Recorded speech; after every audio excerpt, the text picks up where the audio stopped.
Okay, I think that we're live streaming. Yay. Okay. Hello, I am Jane Frizzell. This is the Riding Lessons channel. Every Wednesday at 3 o'clock is office hours for the program that is operated from here. And office hours originated as an opportunity for riders in this program to call in, talk, maybe they have a question, something they want to hash, something they want to know more about or whatever, so that other members of the program could benefit from whatever they were wanting to discuss.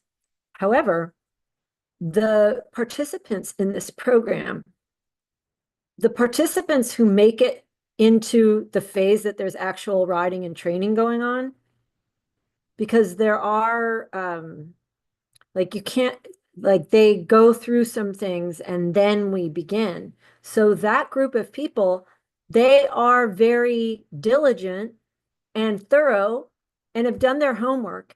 And part of the program is teaching people how to find the answers, because the answers are all up front. And as a result, my idea to have an office hours didn't really turn out to be needed that much for the people in this program. But I kept office hours now as just a check-in point for me every week. And sometimes instructors and trainers who work in this program do have things that they want to, that need to be a topic. And so do I. So, oh, here's an announcement for summer. So I said we meet every Wednesday, but I take days off very similar to a school year. There will, just like a grammar school, like high school schedule, like time off, vacations and stuff. This summer, there is going to be a summer session. Last summer, the topic through the summer session was Sleeping Beauties. And Sleeping Beauties, oh, I should be looking at the little light. I'm sorry, I never get this right. Doesn't matter, I guess. Sleeping Beauties was what the major called the horses that seem to be lazy, but are actually stuck by ignorant riding. And so we spent, I don't know how many weeks we did, 7 or 8 weeks on the topic of Sleeping Beauties and what it, and how to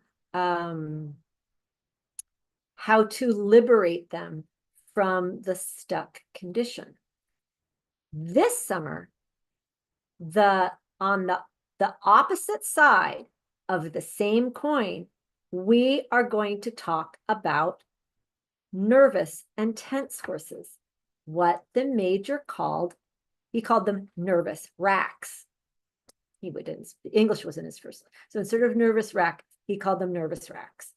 So we are going to talk, the topic this summer is going to be dealing with nervous racks.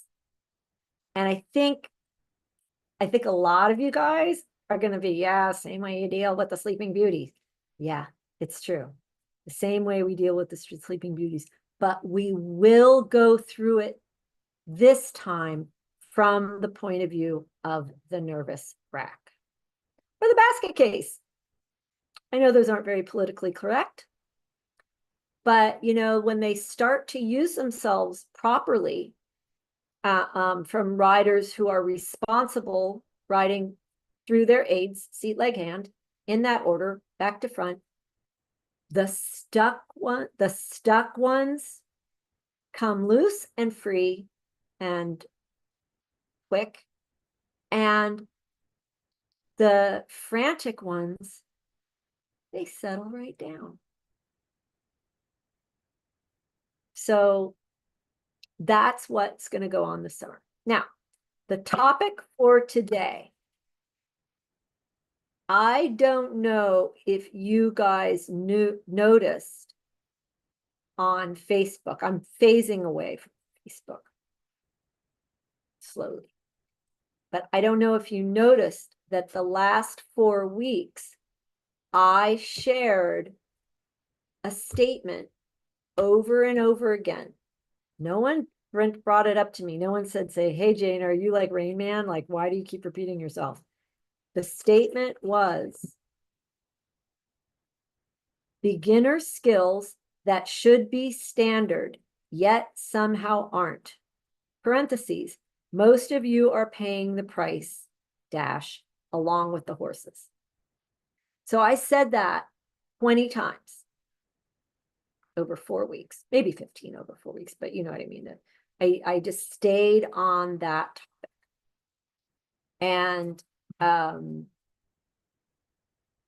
And it is a very important topic, and it's not a fun topic.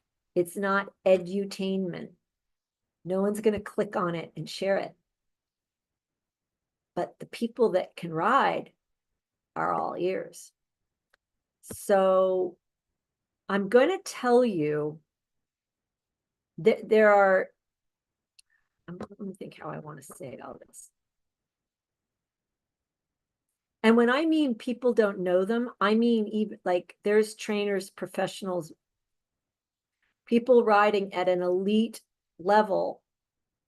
Well, that's now in air quotes too, but that can't do some very simple things.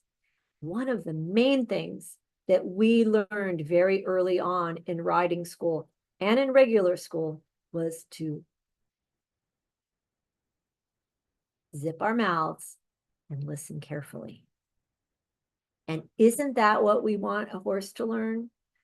No whinnying. Don't talk to your friends. Listen to me. So, those are sort of some moral or deportment kinds of things that were definitely imparted in early schooling that pay off immeasurably in my profession. But there are some very like hands-on practical things that a riding school, a beginner in a riding school should know. And I'm just going to, I'm not going to be able to cover them all. By the time I was an intermediate rider, and there were beginners and there were intermediates and there were advanced, and they rode in different arenas and they were riding different horses. And I always yearned to be in the group in front of me, but I never breathed a word about my yearning.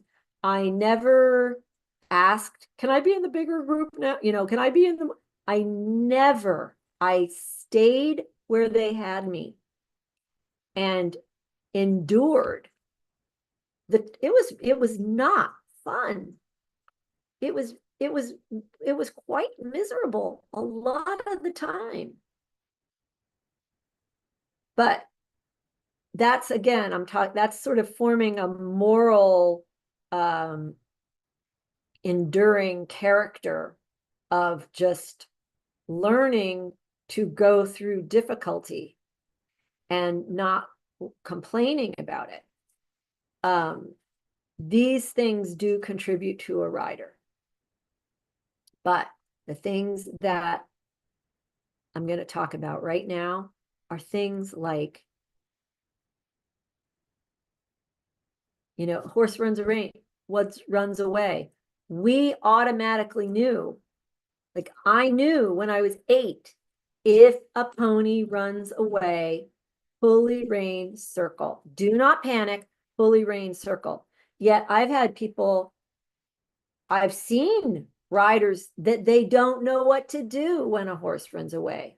They don't know what to do when the inevitable occurs, because if you ride enough, there will be things of that nature occurring, including falling, we were taught before I could posting trot, I knew an emergency dismount.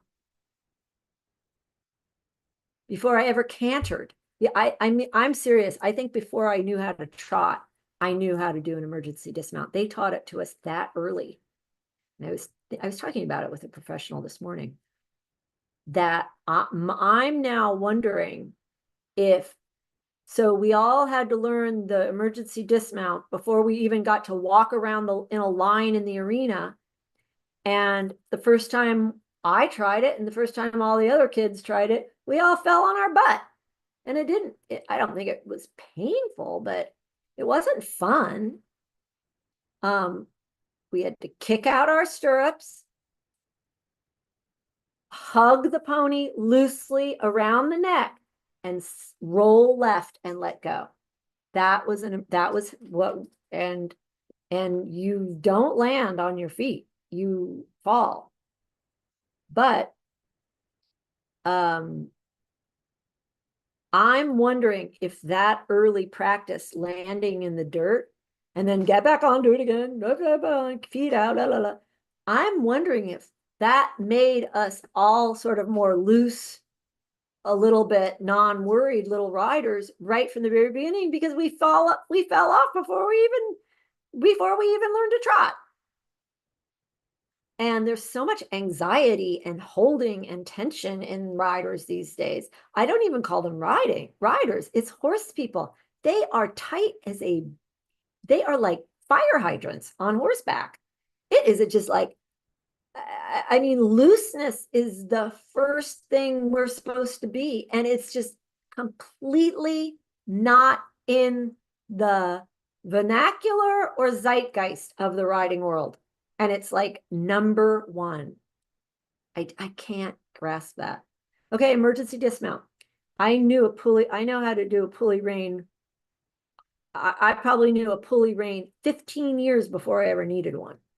But I knew damn well what I could use a pulley rein for, and it was in an emergency situation. Also, tack checking. Straps in keepers. How to adjust a throat latch. How to adjust a noseband. How far down from the end of the nasal bone should the noseband sit?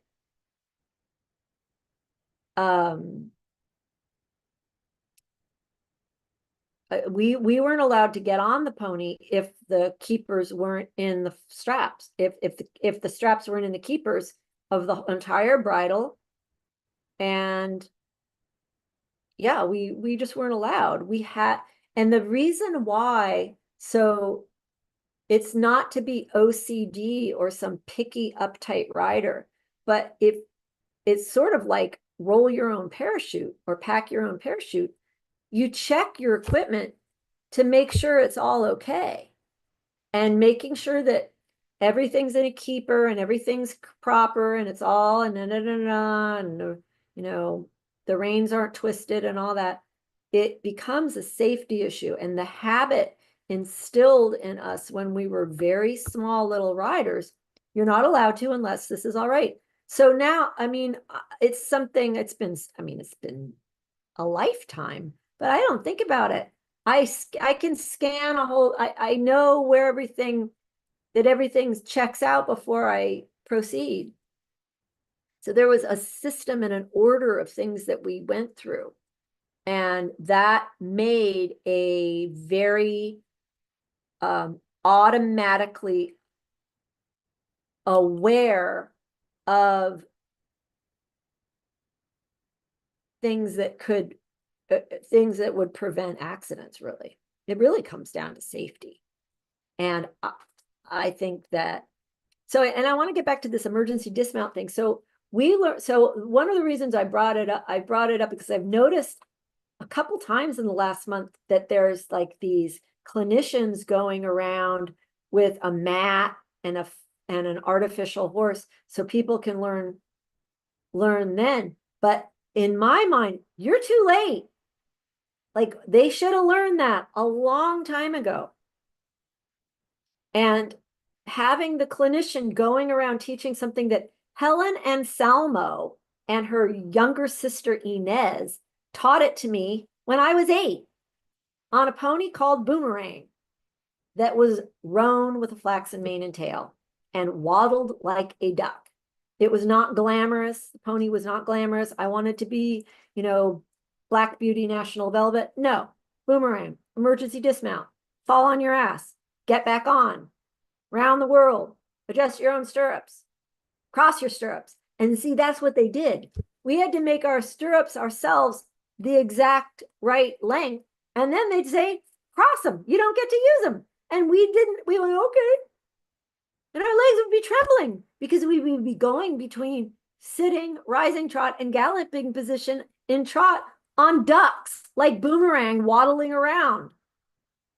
Or gigantic retired So-So, this huge ex-jumper, when I was like, I mean, my feet didn't go down to he was so huge. So we were riding all these very disparate sizes and very different tack every time. It's like you get used to dealing with things and not become such a whiner. Oh my God. But it's more than just not being a whiner. You shouldn't be a whiner. There's a lot of that, and I don't like it. It's unhorsemanlike. Not speaking is horsemanlike. But one of the things that they weren't deliberately hazing us, they were making us good riders. And I'm concerned that the way that people aren't becoming good riders. I mean, I know they're not because I see what's out there. And there is a real fact that knowing how to do this stuff, adjust your stirrups, how about drop your stirrups, pick up your stirrups, drop your stirrups, pick up your stirrups. We had to do that all the time. We had to lengthen our reins, shorten your reins, drop your reins on the buckle, shorten your right rein, drop your right rein, shorten your left rein.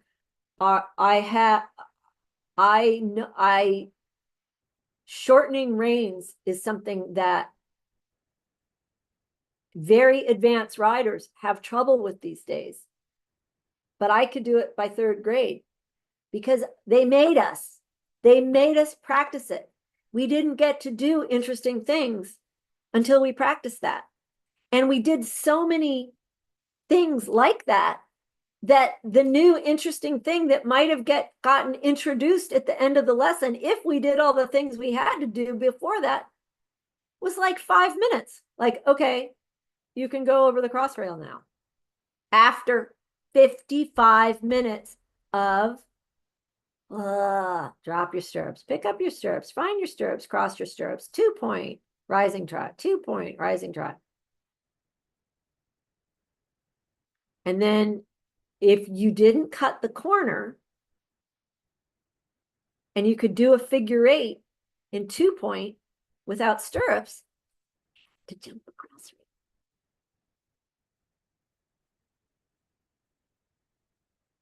Okay, so I have a list here. Emergency dismount, pulley rein,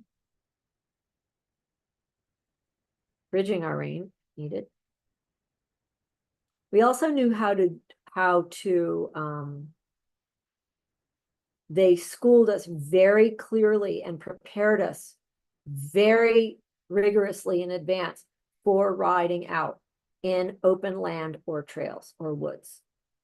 We knew all the rules, how to cross a bridge, all that, how to ford a stream. We knew all that stuff when we were small. So tack check, all that safety kind of stuff. How about reins in a knot? Cross your stirrups, reins in a knot. What does that mean? You're going to be riding around, no stirrups, no reins, probably into a rat trap line of jumps. So they won't be high and fun. They're just going to be little, and you're just going to have to ride without any help from equipment. So tack check, rein length management, shortening and lengthening one or both reins, how to shorten reins quickly if you're on the buckle, and say in an emergency situation, you're on the buckle. Quickly, both reins are short now. If you, I'll put a link in the description because I have a video. If you don't know what that is, you make the little O round, and pull the buckle. But then there's also one rein, shortening your reins from where your hands are without your arms flinging all over the place. Riding positions: sitting, posting trot, galloping position, also known as 2-point or jumping position, and switching fluently in and out of these on command without nobody ever complained. I never heard one complaint all those years of never. I've really only started hearing complaints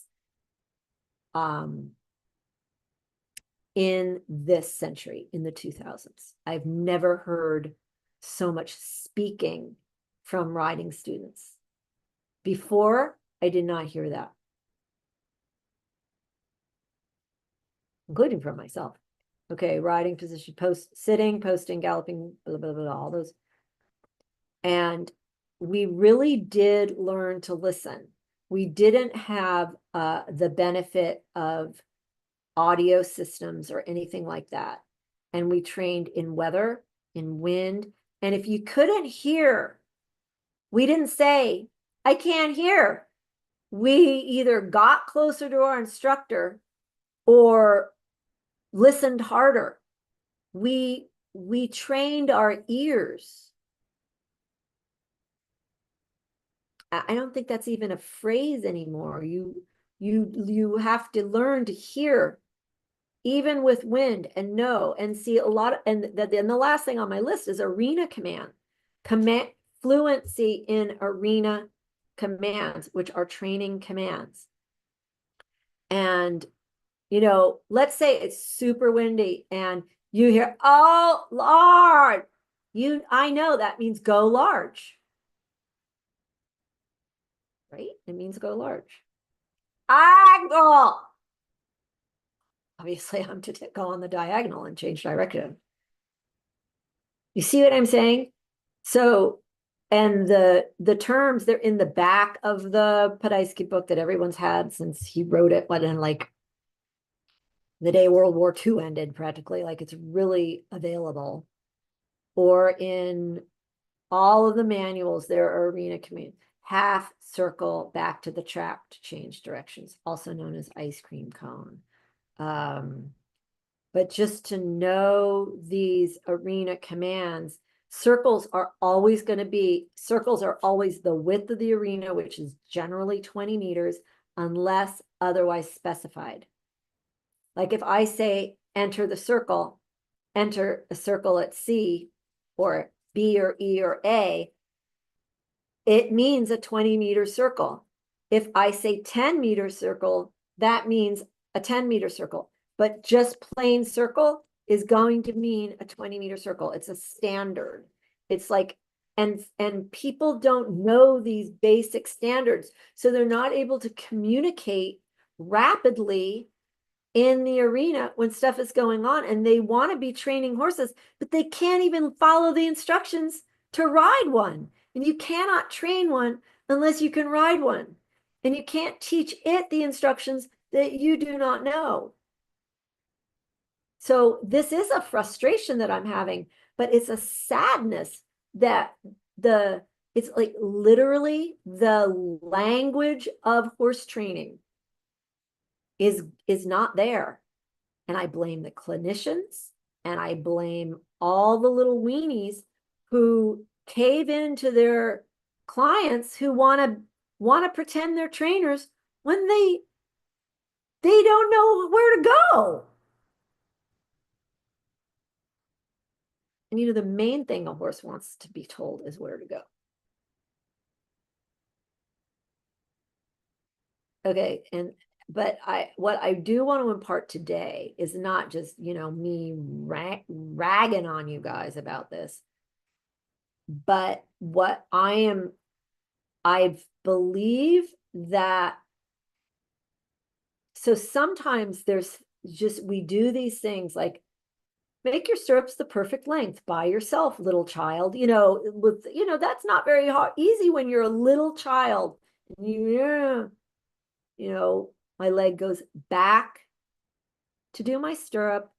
It goes, my knee comes up on the pommel to do my girth. Is that right? Do I have it backwards? Whatever. That's not a very easy thing to do when you're a little kid. And I think the first year, probably when I was in second grade, they did adjust my stirrups for me because they so frequently had to be rolled. Who listening to this knows how to roll a stirrup? What does it mean? So, and now they make these weird stirrup leathers that you can't even roll because they don't have a normal buckle. It's just like, what is it all so weird? Because it's harder that way. Like you can't do the things you need to do. But anyway, what I want to impart, besides me just ragging on this, is that it's my sincere belief that the exercise of, okay, little child, suffer and figure out how to adjust your own stirrups. Okay, good. Now cross them. And then I think it was a while. I remember when someone said, Jane, if you pull the buckle down before you cross your stirrup, you won't get a wound on the inside of your thigh. And I was like, oh my God, I thought it was like genius. But these are the things that should be known sooner. Point being that if I was being wounded by not knowing these simple things, I didn't say anything. I did as I was told. I was a very earnest little rider, and it wasn't fun, and my legs would sometimes be shaking with effort. But they became a very good leg. I have a great leg on a horse. Never, it was made. And I think this is it. I think I have to figure out how to say this. My seat was made by these things, not by having one-on-one help and being helped through all this. I had a very, by the time I was in 4th and 5th grade, my seat was, it was pretty damn good. And it looked right. It looked like it was very good. And they didn't go, oh, Jane, let me help you with that. Now cross your stirrups. Post without stirrups for several weeks. And that's one other thing. It wasn't for several weeks. It was every day, sometimes more than others. Crossing your stirrups is every day, not November. Okay, how long have I talked? This is kind of long. And I hope that you guys are understanding what I'm saying. And I think maybe there needs to be, a renewing of the old list of skills. And there were things that we had to prove to the teacher before we could advance. When you can ride a figure 8 in trot, no stirrups, galloping position, and that means my reins were the correct length too, then I could have a jumping lesson.